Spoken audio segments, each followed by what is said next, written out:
بسم الله الرحمن الرحيم. الحمد لله والصلاة والسلام على رسول الله وعلى آله وأصحابه ومن والاه. اما بعد، شیخ الاسلام رحمت الله علیه در عقیده واسطیه چندین حدیث های را ذکر کردند که در آن وصف الله سبحانه و تعالی آمده است. از جمله چنین گفتند: و قوله صلی الله علیه و سلم فی رقیة المریض، و این چنین قول پیامبر صلی الله علیه و سلم در رقیه کردن بیمار. رقیه از کلمه رقا گرفته شده به معنای برآمدن. برای چی از این کلمه گرفته شد؟ و معنایش حمایه کردن. برای چی از کلمه برآمدن گرفته شد؟ برای آنکه غالباً به واسطه رقیه بیماری می براید، برداشته می شود. و بعضی گفتند که مرتبه راقی بلند می شود، برای آنکه مثلا اگر سوره فاتحه، سوره فلق، سوره ناس که خواند، به هر یک حرف هایش ثواب می گیرد 10 ثواب. الحمد گفت 50 ثواب. همین گونه وقتی که به یک بیمار رقیه می خواند، هم تلاوت قرآن کرد، هم برای ضعیف شدن جن ها محنت کرد، هم برای یک برادرش فایده اش رسید به سبب دعای رقیه خواندنش، مرتبه راقی بلند می شود. اصلا رقیه خواندن اجازت است و حضرت جبریل پیامبر صلی الله علیه و سلم را رقیه کردگی هستند، حضرت عایشه رقیه کردگی هستند. پیامبر صلی الله علیه و سلم دعاهای رقیه را تعلیم دادند. و ما ادراک انها رقیه، تو از کجا دانستی که سوره فاتحه رقیه است؟ گفتند. با همین اقرار کردند که سوره فاتحه رقیه است. و رقیه مشروع هست، لیکن بهتر این است که انسان طلب نکند رقیه را. مرا رقیه خوان نگوید، این درجه بلندی توحید است. پیامبر صلی الله علیه و سلم تگی ولا یسترقون. آن 70,000 نفر آدم‌هایی که به جنت به حساب و به کتاب می درآید، به حساب و کتاب به این معنی که الله تعالی اقلا به نزدش جیغ زده تو فلان روز فلان گناه را کردی، فلان روز فلان گناه را کردی، فلان روز فلان گناه را کردی، من در دنیا به تو بخش پنهان کردم عیبایت را از مردم. پروردگار، تو عیبهای مرا از مردم پنهان کردی، گفت امروز هم پنهان میکنم، درو به جنت. گفت این آدم این بد نمیدراید، این الکه حساب و کتاب شد. این وقتی که الکه به نزد پروردگار فریاد کرده شد و جواب گوید فلان روز فلان گناه را کردی، گفت این عذاب الکه، این آسان نیست. در پیشگاه پروردگار راستی جواب گفتن. اما 70,000 نفر همین خیلم نمیشن. الله تعالی نمیپرسد به ها. 70,000 نفر خیلی کم. یک خانواده ما 200,000 آدم دارد. عینی ها به امت اسلام از روزی که پیامبر صلی الله علیه و سلم تا روز قیامت 70,000 کس است. بسیار کم. صحابه ها در بعضی روایت آمده است که زیاده از 100,000 نفر بودند.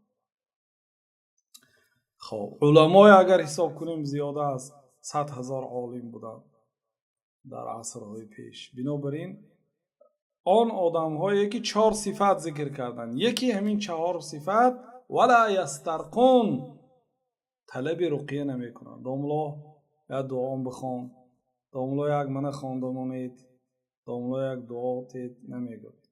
برای چی؟ برای آنکه مقصود شریعت این است که بنده در پیشگاهی بنده دیگر محتاج نشود.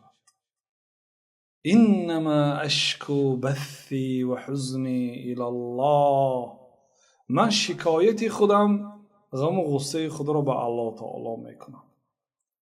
یعنی منهج پیغمبرها همین است و پیغمبر صلی الله علیه و سلم مردم همین گونه تربیت کردند که حرکت کنند تا اینکه در مسئله های به مردم آنی که احتیاج دارد نکند. برای آنکه اصلا رقیه را خوب است که بی پول خواند.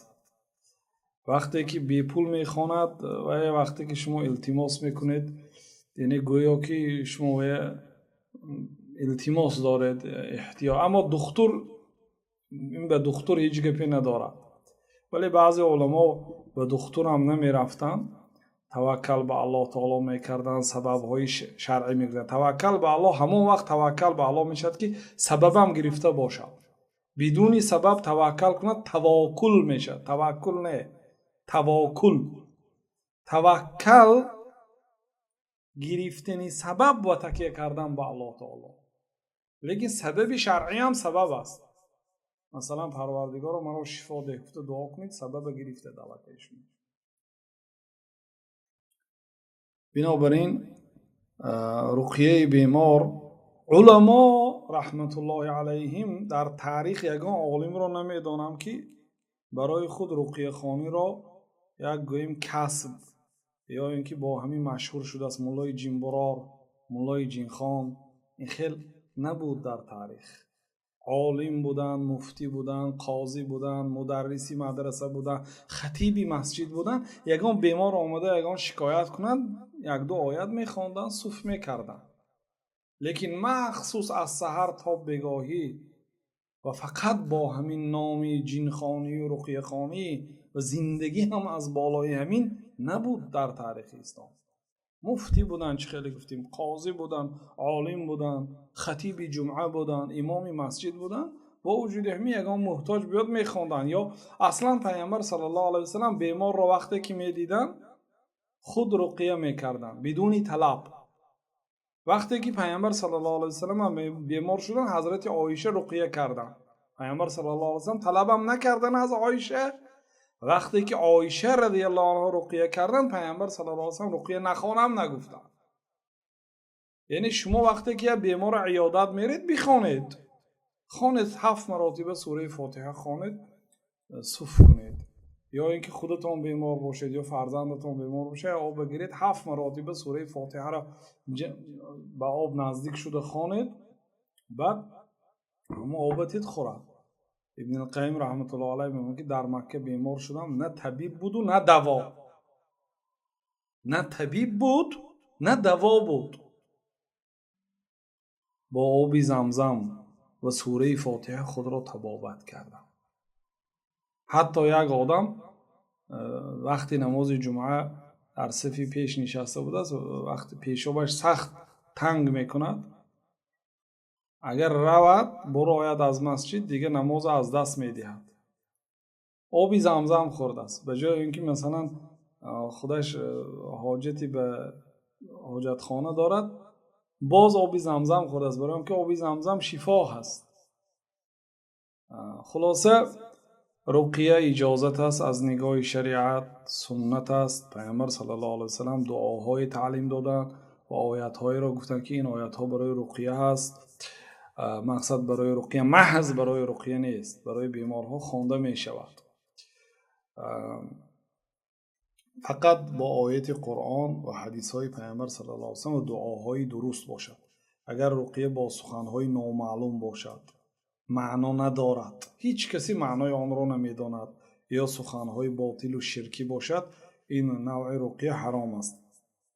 در آن رقیه پیامبر علیه السلام گفتند که ربنا الله الذی فی السماء، پروردگار ما ذاتی که ما را آفریده است، او الله است نامش. الذی فی السماء، پروردگاری که در آسمان است.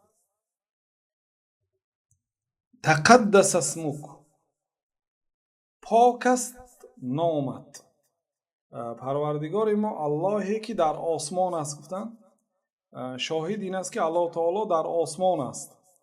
در آسمان به معنای در بالای آسمان ها هست. در آسمان یعنی در جهتی بالا هست. و در پایان کلمه در و آسمان را شرح میدیم، برای اینکه چند حدیث ها می آید همش آمده است که الله تعالی در آسمان است. آیات ها هم در این باره بسیار است که با همین لفظ آمده است. پیامبر علیه السلام گفتند که پروردگار ما اللهی که در آسمان است. تقدس اسمک، نامت پاک است. نام الله تعالی از هر عیب و کمبودی پاک است. نامهاش نامهای زیبا و نامهای به خود مناسب است. در نامهایش الله تعالی یگانه است. بعضی انسان ها خودش بزرگ باشده نامش بی‌زیب است، مثلا، یا نامش نادرست است، یا نامش نام عیبناک است. الله سبحانه وتعالى نامهاش پاک است. امرک فی السماء والارض، فرمانی تو در آسمان هم اجرا می شود، در زمین هم اجرا می شود. یعنی فرمانهای کونیش.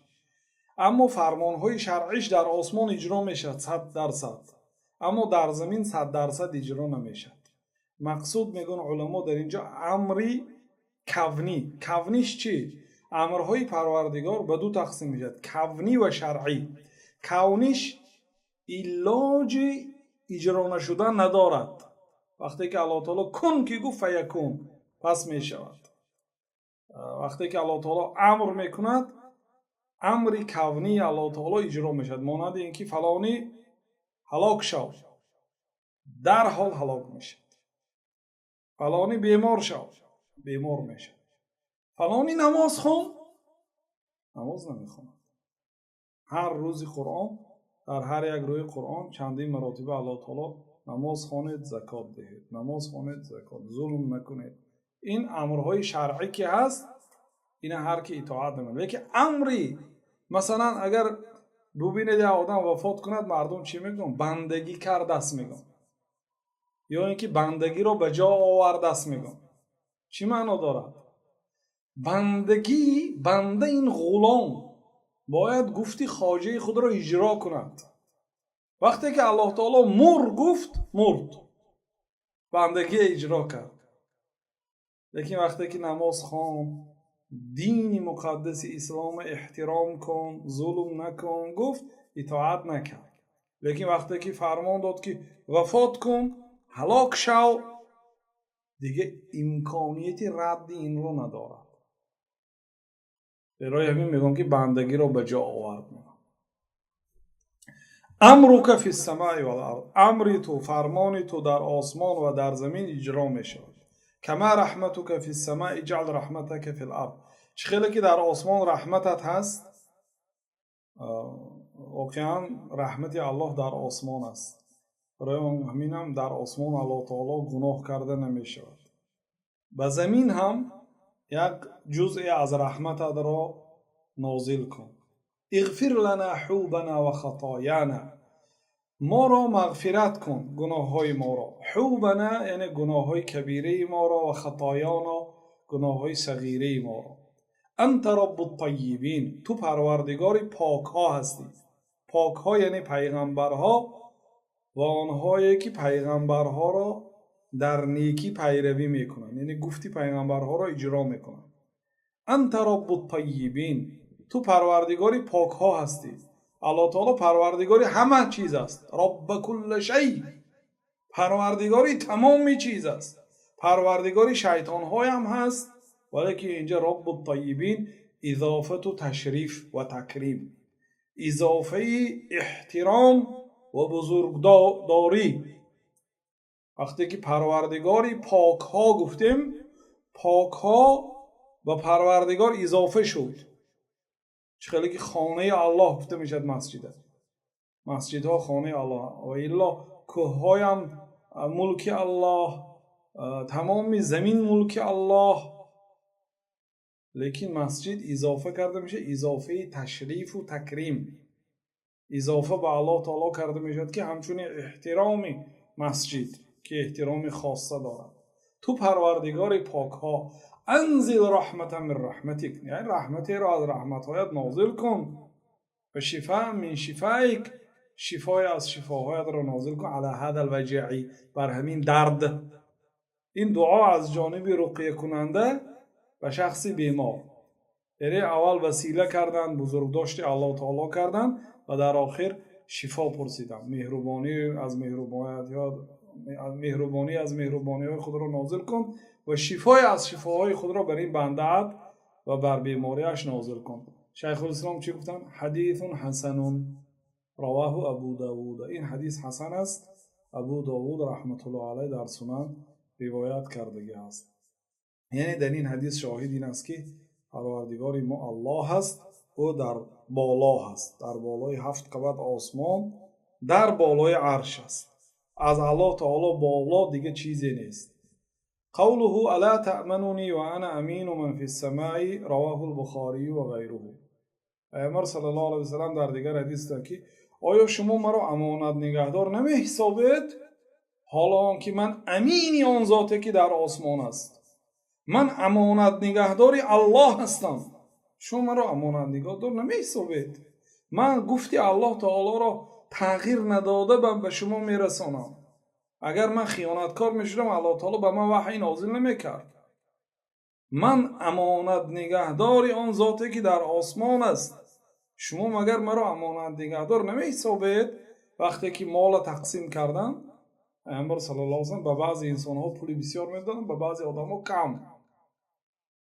بعد گفت که یک شخص این تقسیمات گفت در این تقسیمات رازگی الله تعالی اراده کرده نشد، عدالت نشد. گفت اعدل یا محمد، گفت عدالت کنه ای محمد، تو عدالت نکردی. بعد پیامبر صلی الله علیه و سلم وی حق، وای بر حال تو، من یعدل اذا لم اعدل، و کی عدالت میکنه اگر من عدالت نکنم؟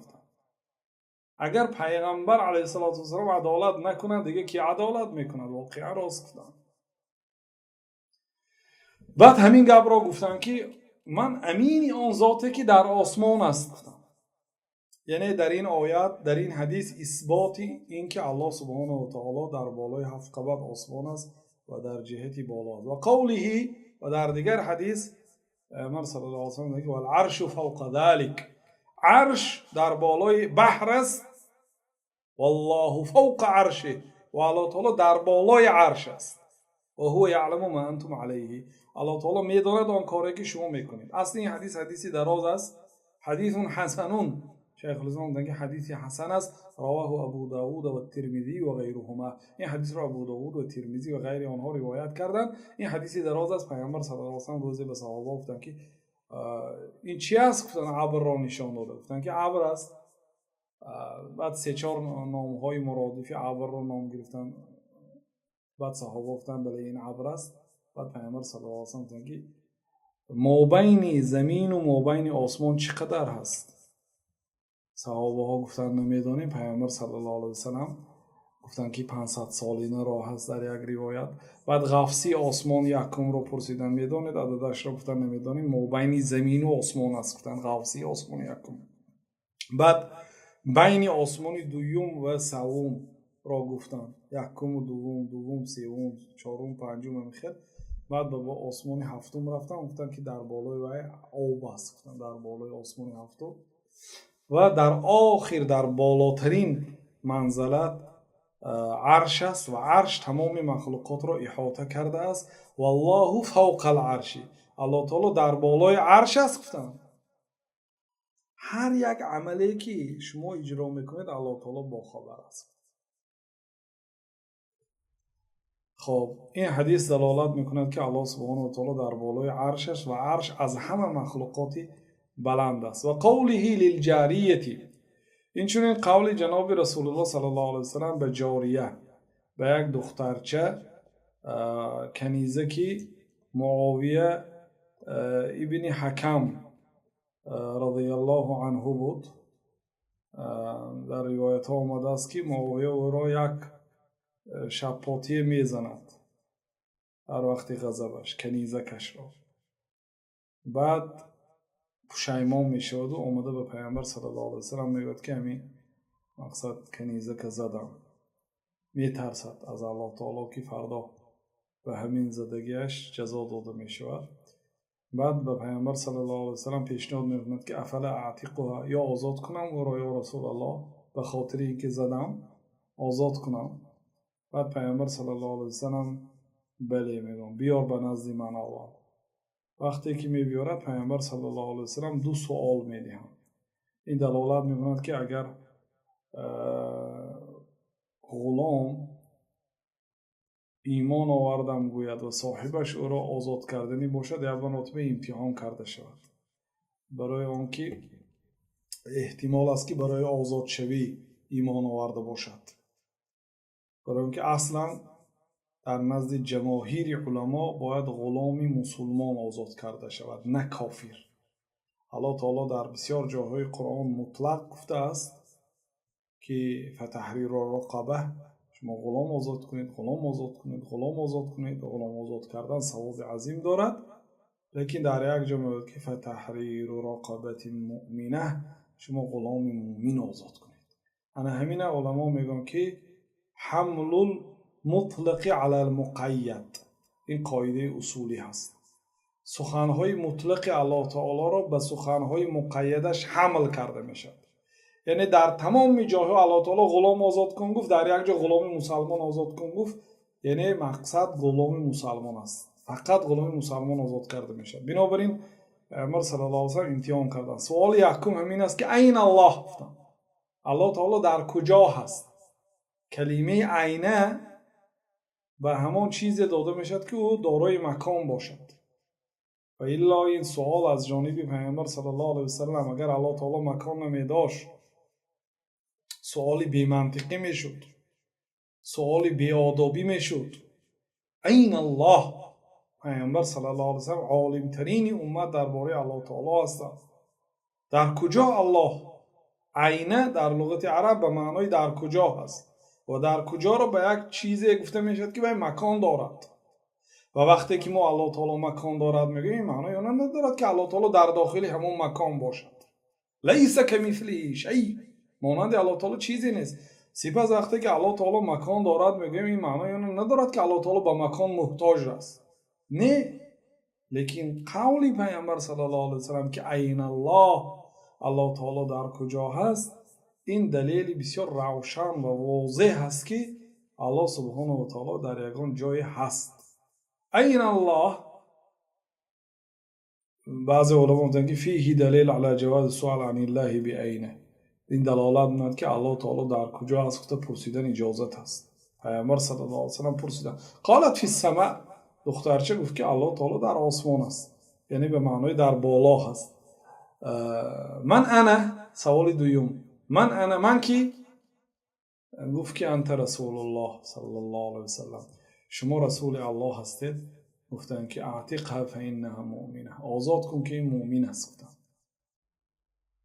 این حدیث بسیار دلالتی وسیع و روشن میکند که الله تعالی در بالا هست. شیخ الاسلام رحمت الله علیه گفت در کتاب درع تعارض العقل و نقل گفتن که حدیث جاریه، یعنی همین حدیثی که پیامبر صلی الله علیه و سلم این دخترچه را پرسیدن که الله در کجا هست، دلیل على انها لو لم تؤمن بان الله في السماء كما قال الله ورسوله لم تكن مؤمنه. اگر همین حدیث دلیل به آن است که اگر همین دخترچه ایمان نمی داشت که الله در آسمان است، چخیلی که الله و رسول گفته است، او مؤمن حسابیده نمی شد. وقتی که گفت که الله فی السما گفت، پیامبر صلی الله علیه و سلم انها مؤمنه، این مؤمن است گفت. شیخ الاسلام میگه که انا همین دلیل است که کسی که انا همین خیلی اعتقاد نکند او مؤمن نیست گفتم. خب مسئله فی السما، اصلا برادرای عزیز، فی در لغت عرب به معنای در می آید. وقتی که گفتیم که الشای فی الفنجانی، چای در داخلی پیاله گفتیم، یعنی چای در داخلی پیاله میشد، پیاله چای را احاطه کرده گرفته است. این معنای اصلی کلمه فی هست. لیکن فی در لغت عرب به معنای علا می آید. بعضی ها اگر همین گپه گویه میگو که چو تعویل کردی خودت میگو. تعویل در نزد بزرگان، صحابه ها، تابعین، تبع تابعین، تعویل گفته تفسیر میگفته. تعویل جایز است به شرطی که در قرآن و در لغت عرب یا در حدیث پیامبر صلی الله علیه و سلم به همین معنا آمده باشد. یک کلمه چندین معناها را دارد اگر طبق لغت عرب باشد، چون که الله سبحانه و تعالی در سوره شعراء گفت که بلسان عربی مبین، ما این قرآن را به زبان عربی آشکارا، به زبان عربی تازه روشن نازل کرد. زبان عربی اگر دلالت کند و معنا درست باشد اجازت است تعبیر کردن. فی به معنای علا در قرآن آمدگی است. ببینید الله سبحانه و تعالی میگوید که فسیحوا فی الارض، شما در روی زمین سیاحت کنید. فی به معنای علا هست، یعنی در بالای زمین، نه اینکه در قعر زمین دروید و بعد سخن سیر کنید. در قعر زمین در آمده میشود سیر کرده، برای اینکه الله تعالی در جای دیگر در سوره نحل میگه که قل سیروا فی الارض فانظروا کیف کان عاقبة المجرمین. در روی زمین سیر کنید، ببینید که عاقبت مجرم ها چی شد. عاقبت ظالم ها، فرعون ها، بدبخت ها، آنهایی که ضد الله، ضد دین الله، ضد رسول الله جنگیدن، عاقبتش چی شد؟ یا تاریخ نگاه کنید، روی زمین چرخ زنید، یا قبرهاشون بینید، فرعون ها کجا شدن. مقصد سیروا فی الارض، شما در روی زمین سیر کنید. در روی فی به معنای علا، یعنی در بالای زمین راه گردید، نه اینکه در داخل زمین درآیید و بعد راه گردید، نمیشد کو. یعنی فی به معنای علا. از این برادران این کلمه مهم است.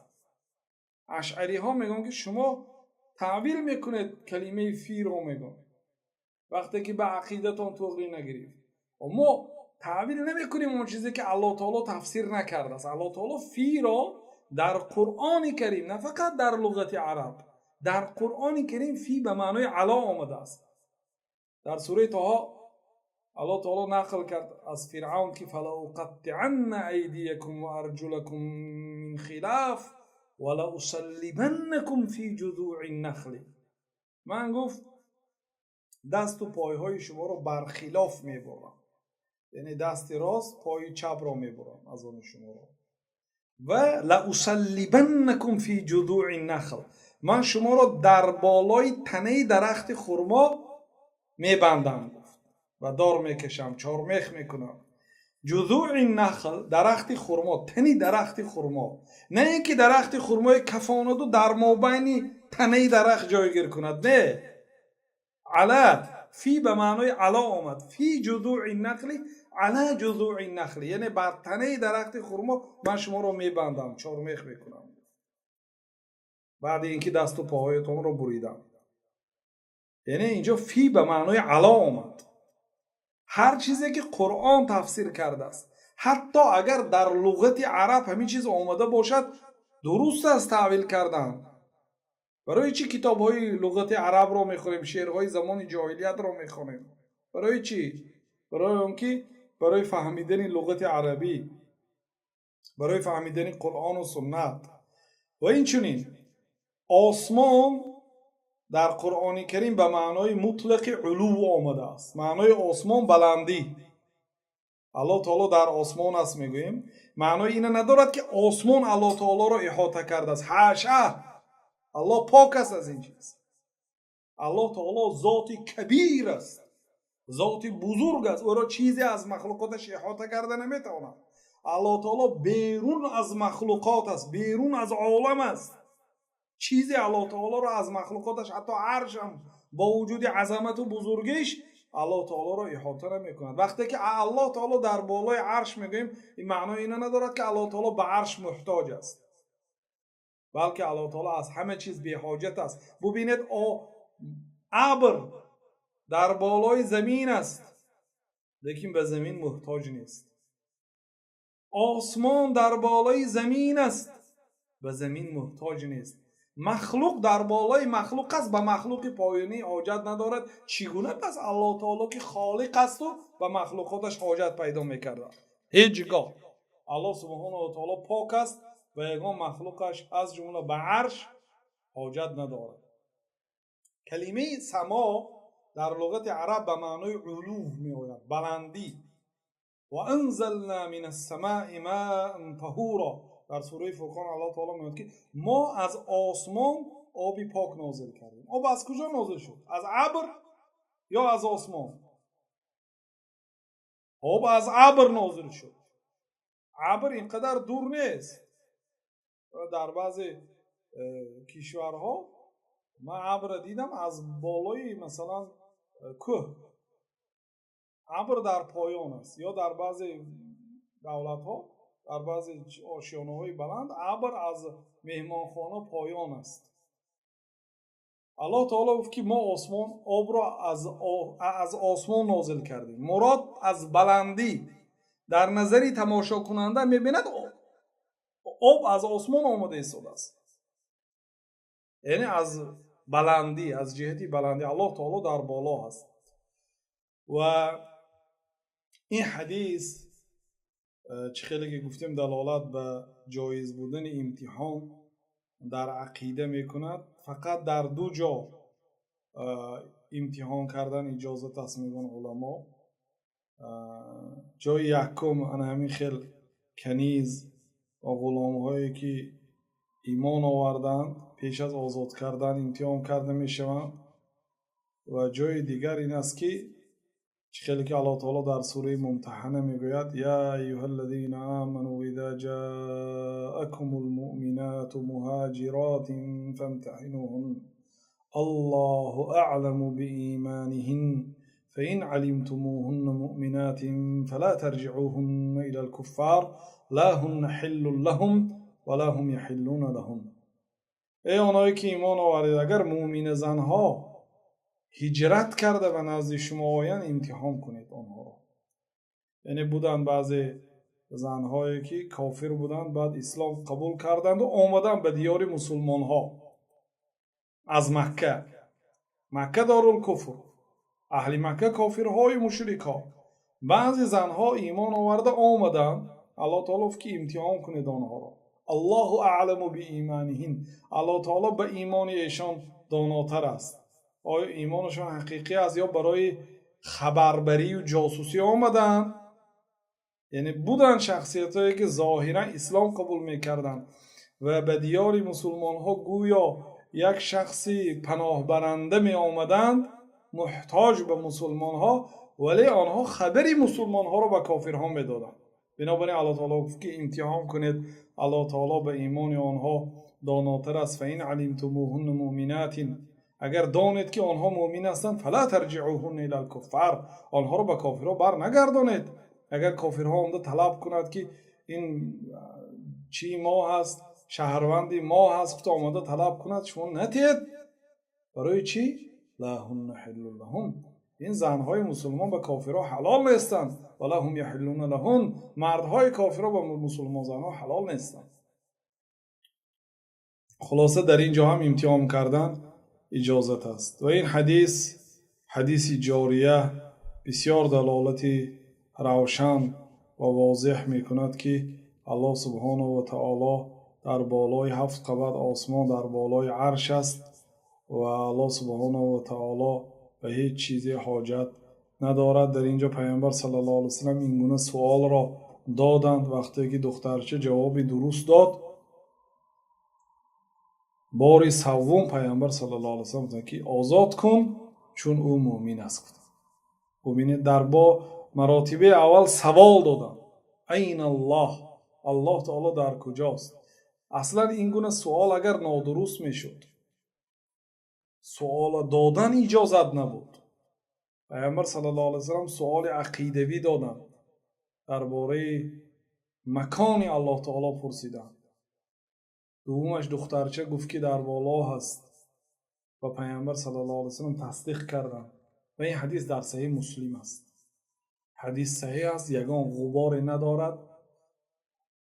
بنابراین بعضی علما رحمت الله علیهم گفتن که این حدیث ها دو معنا دارد. یک معنایش چخیلی که بعضی علما گفتن که ما به گفته های الله و رسول الله صلی الله علیه و سلم ایمان میاریم علی مراد الله و رسوله، طبق مراد الله تعالی و رسوله. هر چیزی که الله اراده کرده باشد، هر چیزی که رسول الله خواسته باشد، ما همون گونه اعتقاد داریم گفتن.